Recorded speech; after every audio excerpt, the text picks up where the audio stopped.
no hear. I advise you, no hear. Yes, my people, as it dey hot, it don't happen, no. Tinubu supporters and Tinubu people, they don't begin to weep. Man, not talk too much. Make una just listen to this video as they watch am. Make sure say you hit this like button, you share am. Make them see say advice wey we give them, they not take am. But now they don't begin to weep. Watch, share, and comment your opinion as they hot. We told them, do the right thing in the interest of justice. They said our mouth was smelling. They said we should carry our mouth and put one side. And we put our mouth one side. Look at now, the justice they failed to stand for. Their actions are coming to bite them. Look at Orji Uzor Kalu. Look at Izunazo. Look at Smart Adeyemi. They are all wailing, weeping and crying. In fact, they are the typical example of the rich also cry. When it was time for them to defend equity, defend justice, they refused. They all came out and because of their own personal and selfish interests, started supporting Tinubu, which they knew was injustice, which they knew was inequitable. They knew, but they were supporting him because of their own personal interest, because of their own selfish interest. How has that gone now? Look at the announcement of the principal officers of the Senate and the principal officers of the House of Representatives. Look at the announcement. Orji Uzor Kalu sidelined, Izunazo sidelined, and they went and picked Opeyemi Bamidele as the Senate Majority Leader. All this talk about I'm a ranking member, I'm the Chief Whip. Where has he landed Orji Uzor Kalu now? The same thing happened to Smart Adeyemi, where he was rigged out by Yaya Bello. He was rigged out. The same Smart Adeyemi that also left equity, left justice, and decided to blindly support Tinubu.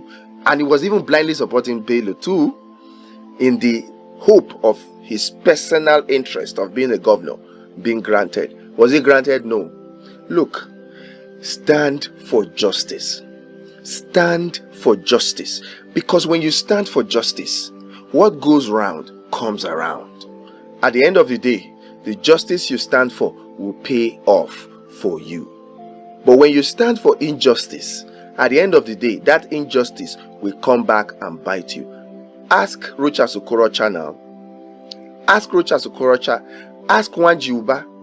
People who were supposed to stand for justice, but no, because of their own personal selfish interest, they stood for injustice. The same thing that Charles Soludo is also doing now. Instead of standing for justice in the hopes of his own personal interest too, we hear he wants to run for president, so he doesn't want a Peter Obi to be president to spoil his chance.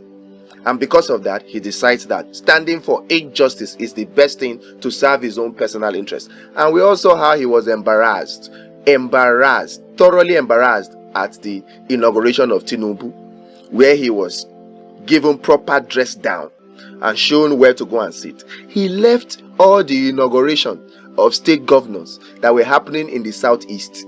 He left them and decided that it was Tinubu's inauguration he was going. And then he got what he deserved. When it is not in your favor and when it is in your favor, stand for justice. That is the only way that society gets to develop. Stand for justice. Oh. We've said it. Oh. Another thing that is happening now that is affecting everybody. You know, I wish I could say I told you so. I wish I could laugh because I said it. I said 99% of Tinubu supporters will soon begin to cry. Of course, I knew the big shots were going to cry, but not as heavily as they are crying now. But what I had in mind was even the majority, the downtrodden supporters, because they were downtrodden that were also supporting Tinubu blindly in the name of money will flow with Tinubu. Oh, Tinubu gives money. Oh, Tinubu helps people. You people failed to realize that the strategy of Tinubu is to divide and conquer. And how is that divide and conquer strategy implemented? He copied it from the British. He copied it from them. And it is, you see, if you have a population of 200 million Nigerians, and out of those 200 million, 199 million of them are poor. Then you have 1 million people that are rich.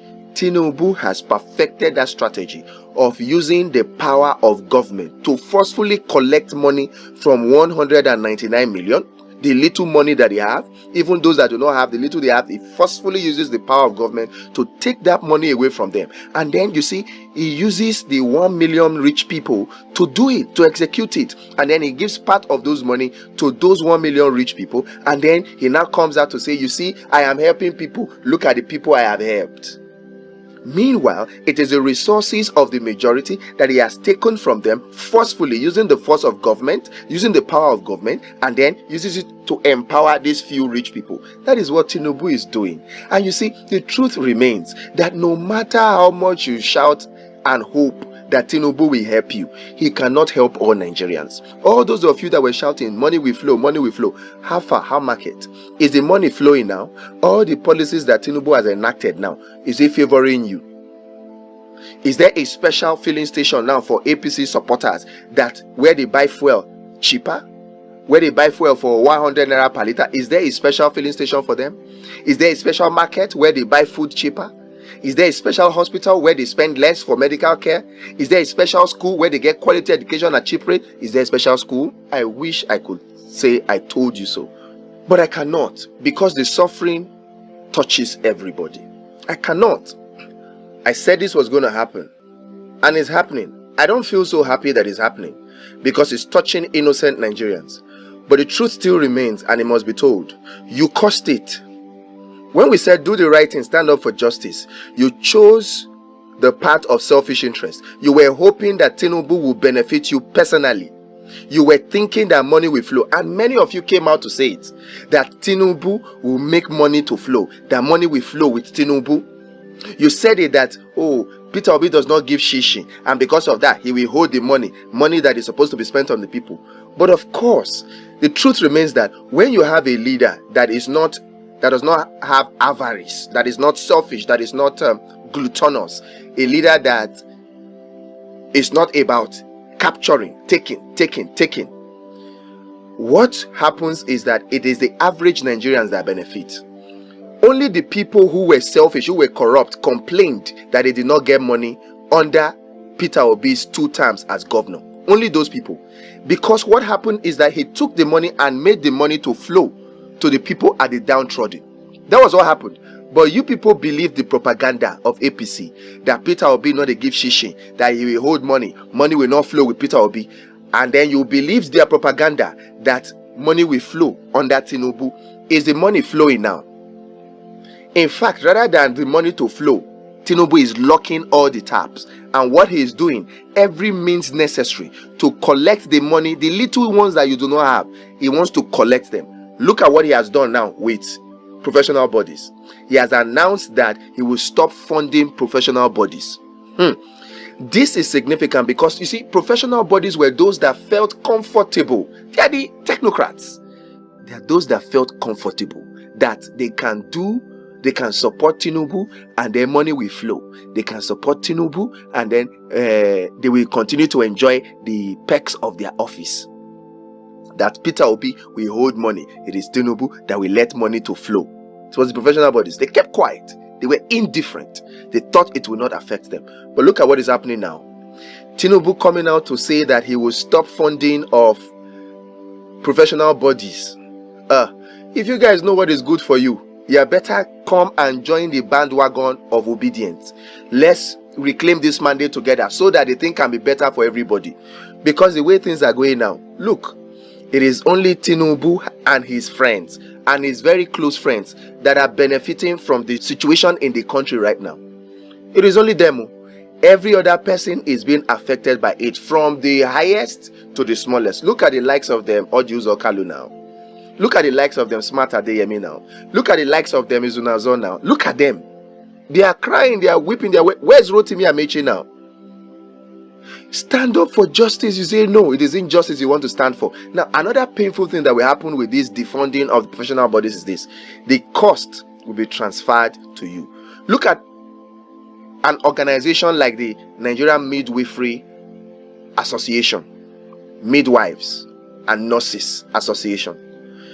Defunding that organization means that all the institutions, the nursing schools, that those organizations oversee, what will happen?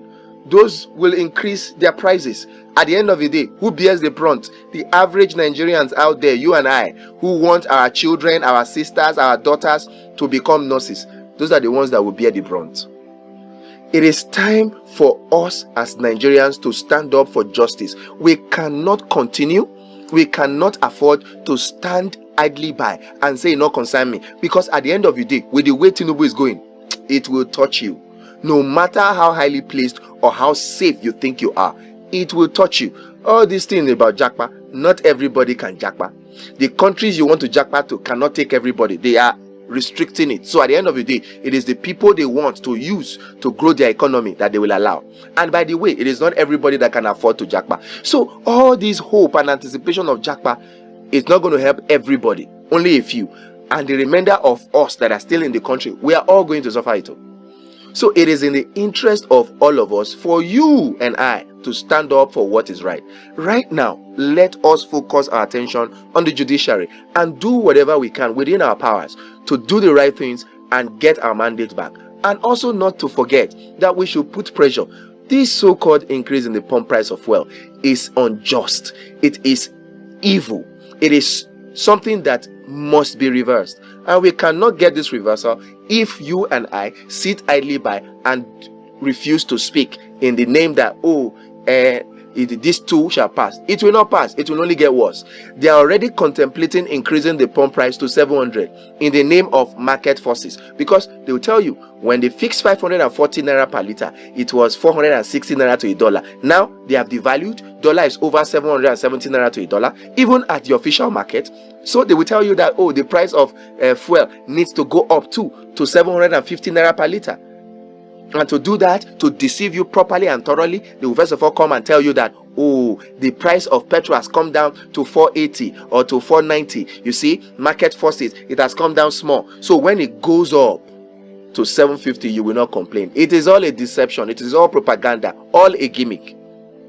What you and I need to do is stand for a reduction, a reversal, 100%. If NLC will not do it, it is left for you and I to do it. All this talk about, NLC asking for minimum wage of 200,000 naira, that is just a joke.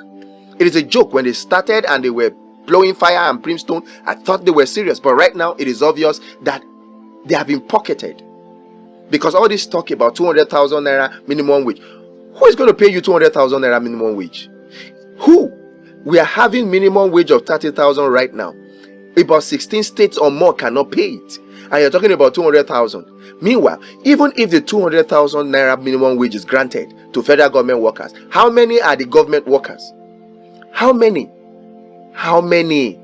The whole population of the Federal Civil Service of Nigeria is about 1.2 million, less than 1.5 million.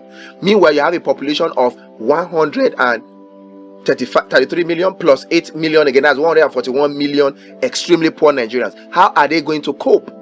So whether or not NLC leads this fight, we should stand up for ourselves and ensure that these policies are reversed. Nobody is talking about the corruption that has gone on in that sector.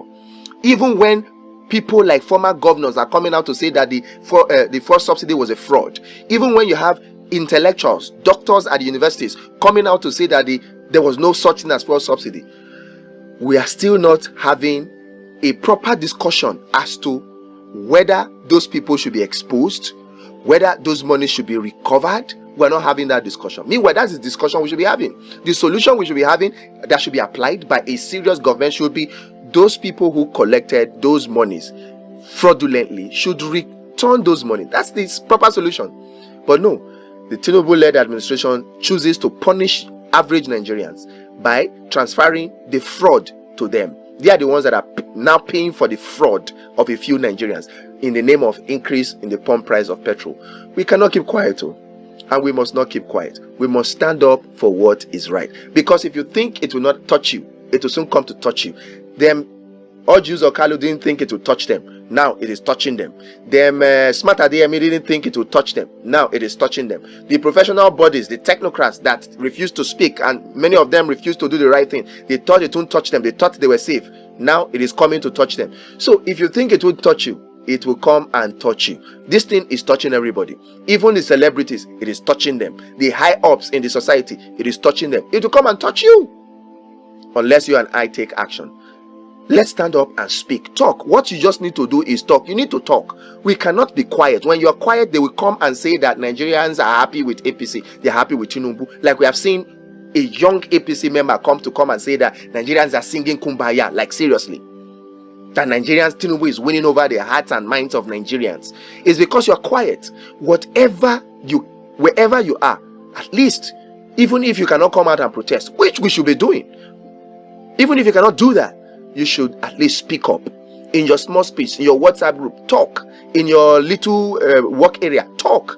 In online spaces, put a comment. Leave a like for comments that speak the true state of things. That way, the message will get to the likes of Tinubu. The message will get to the judges. And they will know to do the right thing. Keeping quiet is the reason why evil succeeds in the society. Not because evil is strong, not because evil is powerful, no. But when the just people refuse to talk, then evil gains ground.